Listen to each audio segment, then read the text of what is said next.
So one of the major points of confusion for most people when they step into their kitesurfing lessons is the definition, the breakdown between private, semi-private and group lessons. You know, you get an awful lot of questions asking, well, which one's best? Which one am I going to learn fastest? Which one's cheapest? So what I want to do in this video is just delve into that in more detail so you can work out which one's best for you. Now we'll start with group lessons. Group lessons basically means 4 students, 2 kites, 1 instructor. So the students are paired up and there's one kite between each pair. So you're sharing the kite with your partner. Now when I first started teaching kiting 12, 13 years ago, this was pretty much the only way that kite surfing was taught. What we see these days though is there's less and less schools offering this and more moving towards private and semi-private. Why is this? Well, the real problem here we've already alluded to. It's this idea that you're sharing the kite. So let's say you've got a 3-hour lesson booked. Out of that 3 hours, you are guaranteed to get a maximum of 1.5 hours under the kite, actually flying the kite yourself, because the other hour and a half, your partner's going to be doing it. But once you take into account swapping the kite over, untangling lines, things like this, it's probably more like an hour under the kite. So out of that 3 hours, you're only getting an hour. Now, when you think your instructor at the same time has another pair to deal with, for that hour that you're flying the kite, your instructor is only actually looking at you for half of it, because the other half of the time he's looking at the other pair. So you get an hour under the kite, 30 minutes of actually being instructed. Now this is a real problem, especially seen as most people only get out once or twice a month. Because what they fail to account for is, you may be down the beach for 3 hours, but you're actually only being instructed for 30 minutes. So that's, let's say you get out twice a month, that you're only under instruction for an hour a month. And what people forget or don't take account of is that skill fade will kill you. If that's the case, skill fade will mean that learning to kitesurf is a very, very long and arduous process. There are, however, more problems associated with sharing the kite. Schools will pair people up generally based on size and ability, because obviously the kit that you're using and the size of the kite, the size of the lines, the size of the board will very much depend on what you're trying to achieve and your weight. So let's give you an example. Let's say you're paired up with someone who's 20 kilos lighter than you. You're trying to water start, they're trying to water start as well. So ability wise, you're a match, size wise, you're not. Well, who's the school going to sort the kit out for? Well, if they're sensible, they're going to have to do it for the smaller person. Why? Because if they give them a kite that will get you water starting, they're putting that person in real danger. So you could go where you've got 2 kites and you swap a kite. Most schools won't do that. Most schools will give you 1 kite and you've got to share it. So you're now trying to water start on a kite that's designed to water start someone who's 20 kilos lighter than you. Well, good luck. Good luck with that, because you ain't going to get anywhere. You're going to spend the whole time frustrated, flying the kite, wondering why on earth will it not get me out of the water. Another example of this, you're paired up with someone who's totally different ability to you. So you're trying to water start and the other person's trying to body drag. Same problem. The school's going to give the kite that's right to the person who's body dragging, because they've got less control, they need a lot less power, and to give them a kite that can get you water starting is going to really put them in some danger. So again, you're going to be in the same situation. And this is the great problem with group lessons, is that trying to make this general distinction, unless you perfectly match your partner in weight and ability, which very rarely happens, it's very, very difficult to get you on the right kite. So you're going to be practicing on suboptimal kit, which is going to make your life a lot more difficult. Now, all that said, there are some advantages of group lessons. The first one is fairly obvious. It's the price tag. You know, it's often appearance-wise the cheapest way to learn hour upon hour, if you're looking at the whole 3-hour block. Also, another advantage of this, if you are not so fit, it's not as intense. Because you're sharing a kite, you get a break. So you do your run, you swap the kite over, you get a break while your partner's doing it. So you get that time to take a breather, relax a little bit, a lot less intense way of learning.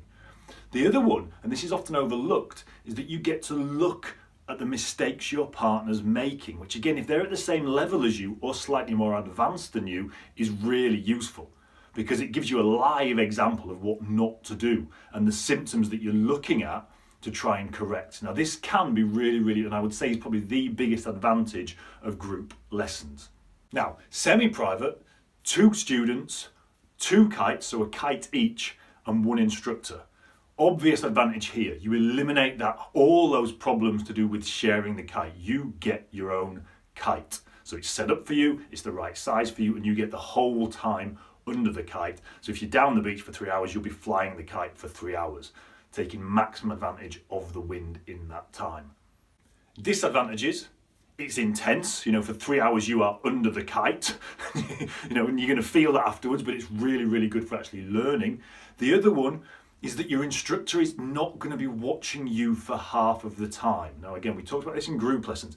In semi-private lessons, this can actually be more of a problem. Why? Because let's say, you've been sent off into the water. You're trying something, you have a problem, but your instructor is 200 meters up the beach dealing with the person that he's about to put, or the other, your partner that he's put in the water, who's having a problem on the beach there. Now, you've got a problem in the water, your partner's having a problem up the beach, and your instructor's cut between the two of you. So it can be more difficult for the instructor to manage. And it can be more difficult. There will be times where you just will not be looked at because your instructor's trying to untangle your partner's lines, and you're off doing your own thing down the beach, and he's just not able to look at you. So that can be an advantage of semi-private. That said, if you're a couple or you've got a mate, it's a really, really nice social way to learn. But you may, although you're flying the kite for 3 hours, you may end up waiting around a little bit, again, because your instructor's trying to avoid that situation where you're 400 meters down the coast, and he or she is dealing with your partner's lines at the top, because he doesn't want that situation where you've got a problem down there and he's stuck up here with your partner. So you may end up waiting around while they sort your lines out. That said, you're still flying the kite during that time. So it's all useful skills. Private lessons are obviously the gold standard. 1 student, 1 kite, 1 instructor. So it eliminates all the problems that we've talked about before. However, the downside is quite obviously the price tag. Often it's 3 times more expensive than group lessons. What we've actually seen is in the long run, over the long term, it works out much quicker and much cheaper, much more economical to learn this way. And let me give you a really, really quick example. Group lessons. You booked a 3-hour group lesson. Cost you €25 an hour. So it costs you €75 in total for the 3 hours. Of that 3 hours, you get 1 hour flying the kite, as we've said, and 30 minutes of the instructor actually watching you. Now, the typical way that private lessons are priced, they're generally 3 times more expensive than group lessons. Let's say your group lessons are €25, private lessons might be €75. These are prices typical for Tarifa. But in that private lesson, for an hour, it costs you €75, but you're getting an hour under the kite and an hour of instruction. So you see, for the same price, you're actually getting half an hour more instruction with private lessons. Now, added to this, to get that hour in group lessons, you've got to book for 3 hours. So it's a day of kite surfing. If you booked the same private lessons, you get 3 hours under the kite and 3 hours of instruction. So you've basically compressed 3 weekends or 3 days worth of kite surfing into 1 day. Because for the group lessons, that's 3 hours is 1 day, and let's say you do it on the Saturday, you've got to come back on the Sunday, and then you've got to come back the weekend after to get the same amount of time as you could get in 1 3-hour slot of private lessons. Yeah, for sure, the 3-hour slot of private lessons costs you more that day, but the experience you get is more than compensated for, because the biggest problem we have in kite surfing is chasing the wind. So when the wind is there, especially when you're learning, to avoid skill fade, you want to make the absolute most of it.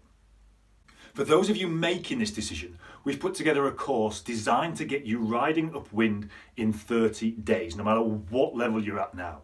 There's a link to this course under the video. We've got a load of people going through it at the moment, and it is proving to be a blast. It's a massive success. I'd love to see you on the inside, guys. If you're interested in that, check out the link below. It takes you to a video that will explain all the details of how it works, and I'll speak to you on the inside. So that's everything for today, guys. Hope you enjoyed it. If you did, don't forget to leave a like and subscribe, and I'll see you in the next video. Cheers, guys. Goodbye.